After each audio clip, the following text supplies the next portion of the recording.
am nerding about being a nerd. Okay, I am a magic maker. I figure things out. I'm a smart guy. I'm very much I can duplicate as well. So if I can see, like I'm not a coder at heart. I cannot do what you do, Joe. If I were to say, hey, make something that will scan this sheet and pull all the stuff off and make a spreadsheet for it, right? I can't do that.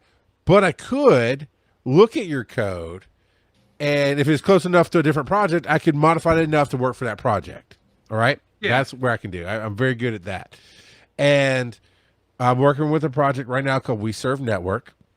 I have a new show on it called Born to Serve. That's built for that network. It's not a regular thing. It's special interviews and whatnot. And I get to do what I love doing and talking to people who give back and do different things. And so that's building.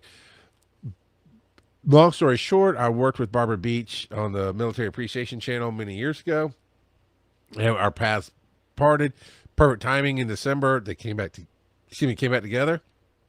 And one of the things she had in the past was a ROKU channel, like an actual channel on Roku on any device that you just go and download and watch. And it's a huge seller because that's part of what we're doing is we're building that business back up, selling podcast sessions to our niche, which is basically people who serve charities and people who want to serve those who serve, like David Alemian.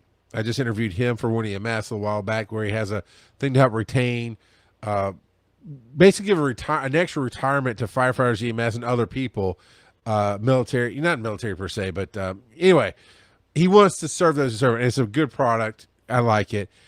And so he's actually wanting to do a podcast that serves his thing. It's not just commercial, but it gets his word out, those kind of things.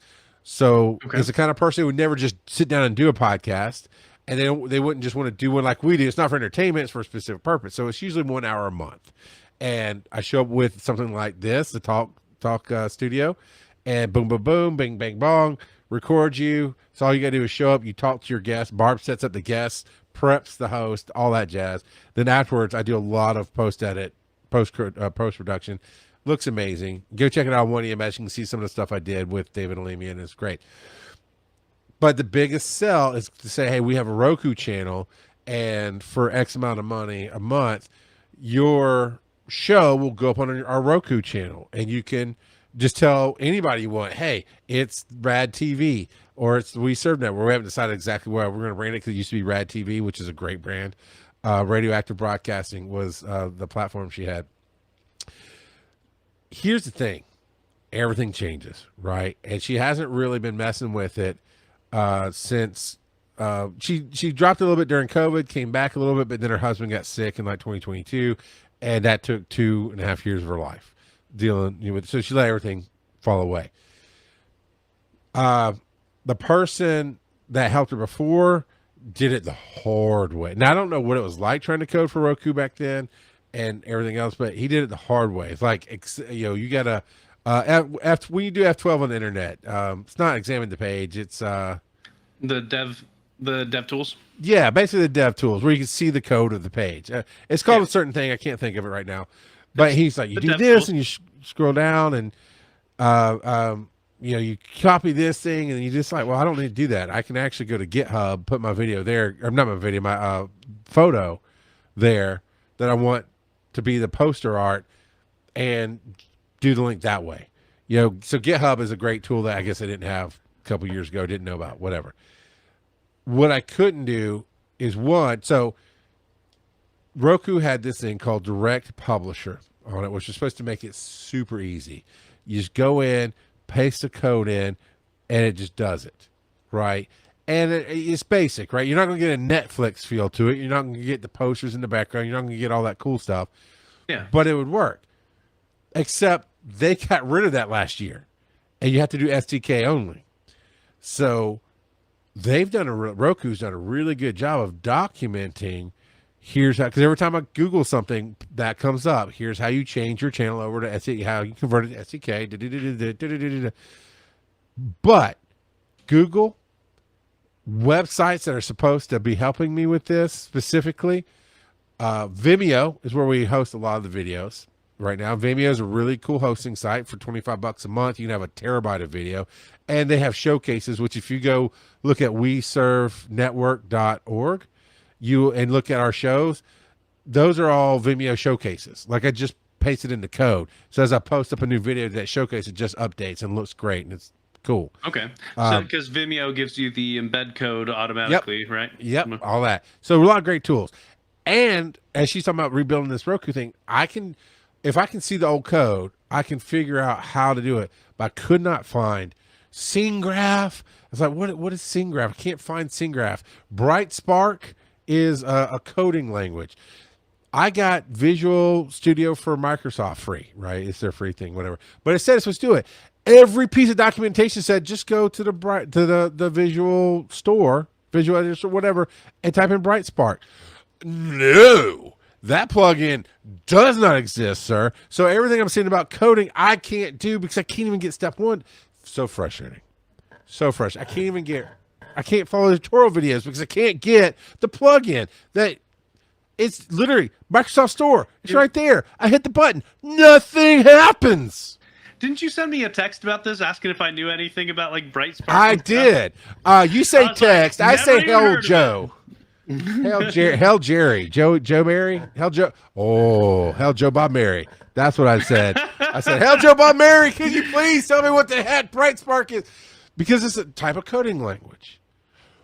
But everything says this plugin or what extension, this extension is just right there. It's not. It's on the Microsoft Visual Store even. Like if I Google it, hit the button, nothing. It will. So I had to scrap that because I can't code this by hand, which would take forever anyway. But I can't. So they used a thing called Instant TV Channel before. It's all right. I'll go check it out. Well, lo and behold, the old account is gone. So like, cool. Log me into the old account, reset that password. I'm good to go because I can duplicate everything I see there. I guess it got purged or something. Can't get into it. Free account. I started my own account and started playing around. Was getting steps done. When I say, Joe, every piece, and when I say every, I've days and hours and days and hours of just searching and learning and figuring out and setting things up like GitHub, figuring out how to do Canva. I know how to do Canva, but getting the right format. Okay, I made this logo. Put it in GitHub. Now take the GitHub thing and put it into this thing. Okay, it worked. I've done all this stuff, and I get I pay for the Chat GPT.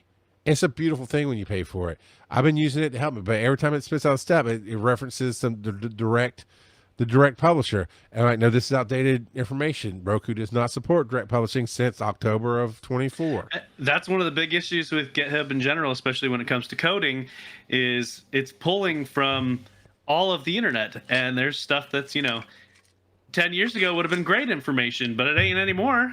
Right. And so there, but there's one piece of information that kept popping up. Now, here's the thing with Vimeo, right? And Roku.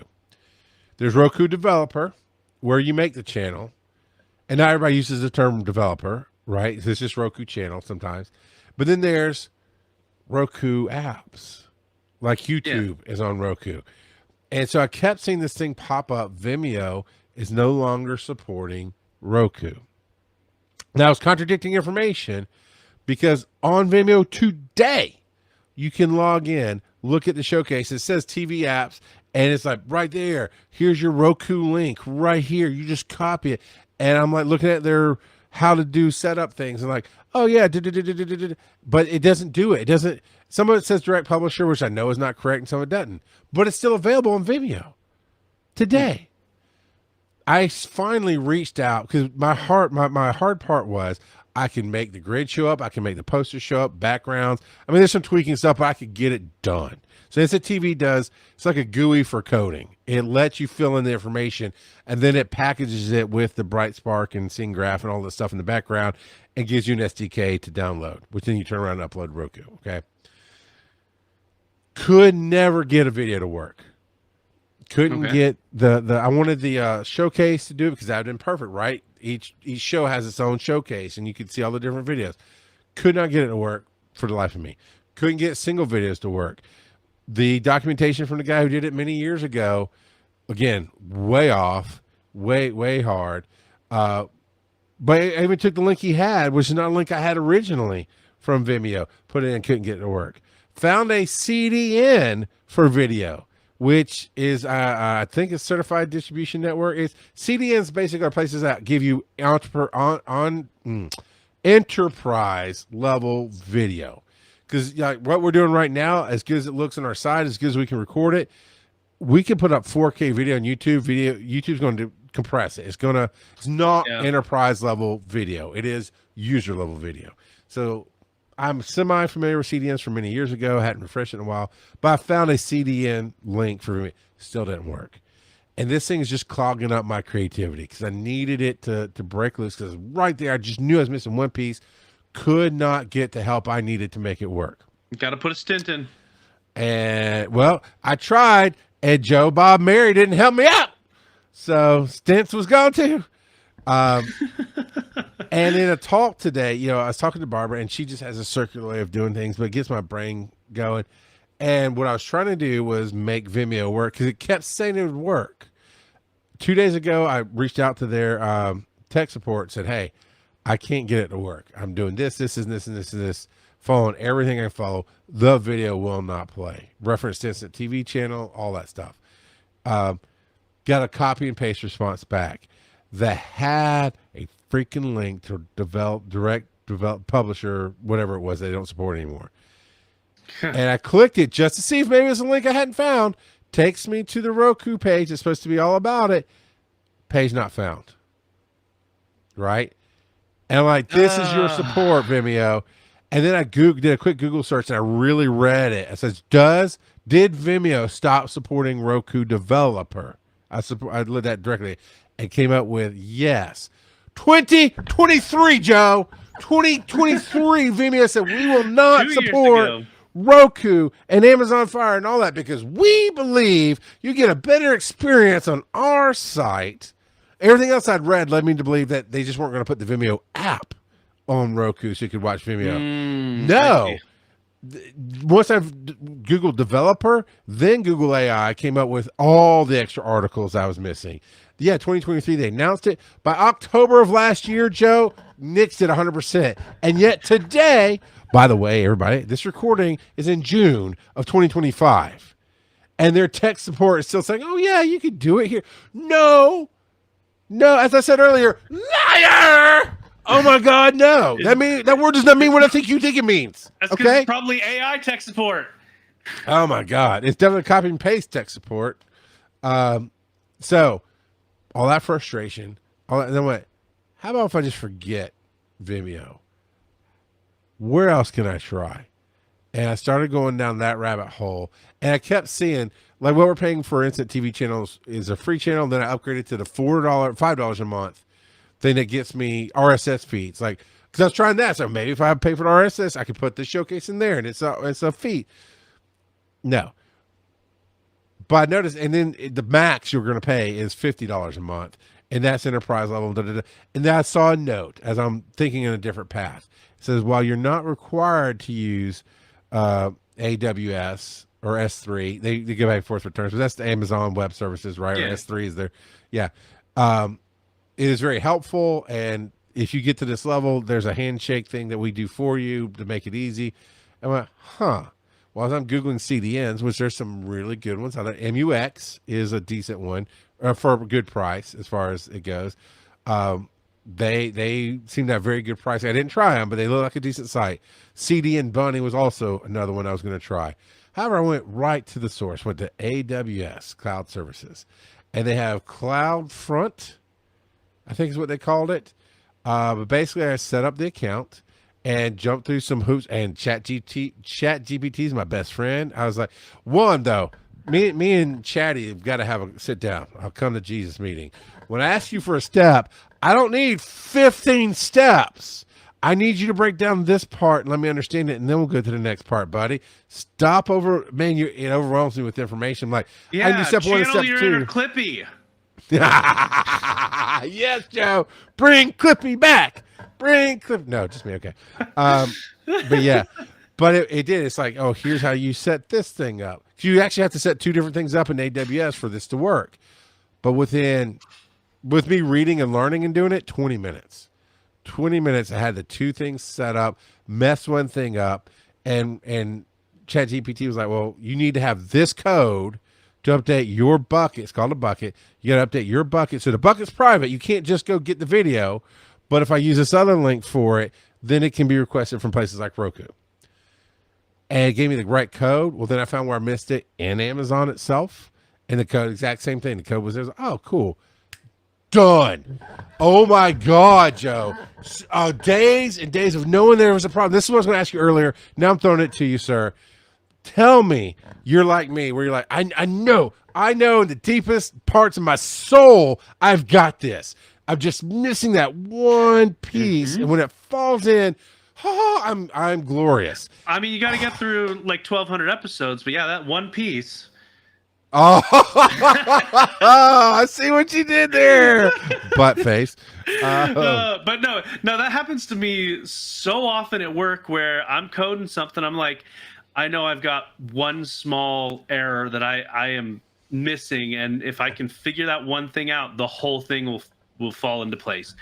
And that's happened to me quite a few times at work where, yeah. And let me tell you my other frustration.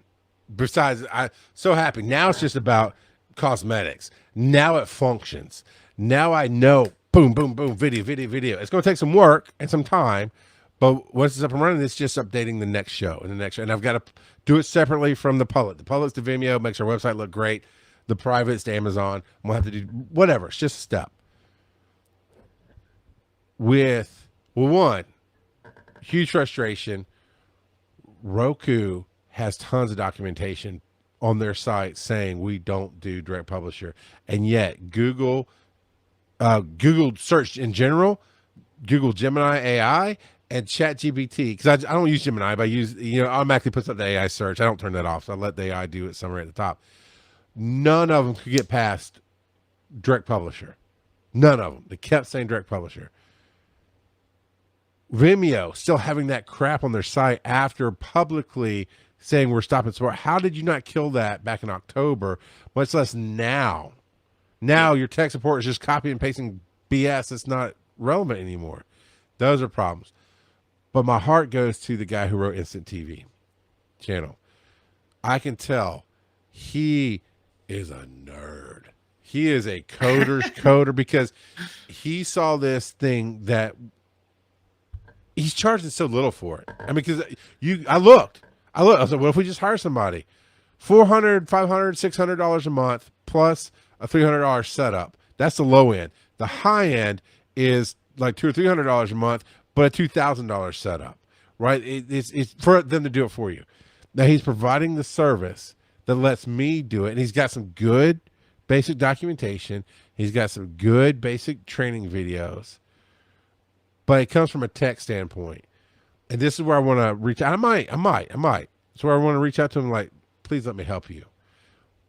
Your videos are 3 years old. They still work. I mean, they're still relevant, but they're 3 years old. You updated a little bit. Good on you. But you obviously did it from you tried to dumb it down, but you're so smart. You're so smart. You thought dumbing it down is still way up over most people's heads. Let me be your translator. I'm in general, I consider myself better than most developers when it comes to explaining things in layman's terms. But there are times where I see the eyes mist over, and I'm like, yeah, I went too technical with that. Well, it's like his video shows how to use this site, and there's two different ones. There's a regular channel and a grid channel. It shows you how to set up either one of them, and it walks you through, and it tells you right where to look. It doesn't explain all 50 rows that are there. It just explains 4 or 5 that are relevant to just getting started with his examples. Cool. His examples are in there. Cool. You didn't fully explain, if I wanted to do this, I have to actually add these steps. You didn't explain some of this other stuff, and you really should explain Amazon AWS is free to get started up to, like, I don't remember. I've seen so many numbers today. I don't think it's a terabyte of data. I think it's maybe 100 gigs of data or something. But that's out, right? It's if you're where we're starting with viewership of little, as it ramps up to good viewership, you're paying a penny. Maybe it is a terabyte. I saw a couple. I looked at a bunch of CDNs today with all their numbers, but they're all relevant. They were like, if you get a terabyte for free, and then any terabyte over that's a penny per, or a penny per 100 gigs or something like that. So it's affordable as you scale. If you're getting that many people watching that much stuff, now I understand data today. HD video is a gig, so whatever.